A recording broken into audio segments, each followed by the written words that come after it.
Cette subvention qui aujourd'hui, ça représente 25 000 € de manque à gagner sur le budget total du festival. 25 000 €, c'est pas n'importe quoi. D'autant que par rapport à ce que je disais précédemment, on touche une population qui est métropolitaine.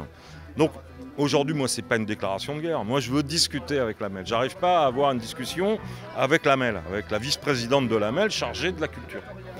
On va avoir cette discussion, voir trouver une issue positive, et pourquoi pas, s'il y a des choses qu'ils nous demandent à faire, ou des attentes culturelles, bah, discutons-en. Hein. C'est la concorde plutôt que la discorde. Je crois que cette année, on aura une très belle édition du festival, malgré tout. C'est un festival qui dure carrément un mois, à peu près, hein, entre 3 semaines et un mois, qui a des opérations avant festivalières tout le long de l'année. Il y a toujours des événements.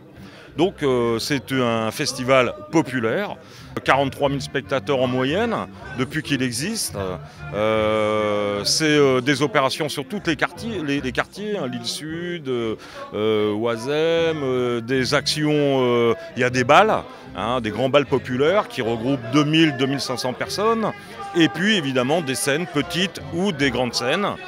Il y a de la formation, puisqu'on intervient, on est intervenu, on intervient aussi auprès des jeunes, hein, avec des cours d'accordéon, et il y a vraiment tout un dispositif assez complet. Alors sur les subventions, effectivement, aujourd'hui c'est l'objet de la conférence de presse que j'ai donnée, elle concerne principalement l'AMEL. On n'a pas de baisse de financement des autres financeurs qu'on a, qui sont la région, la ville de Lille qui nous soutient depuis le démarrage du festival, et puis on a aussi des fonds européens.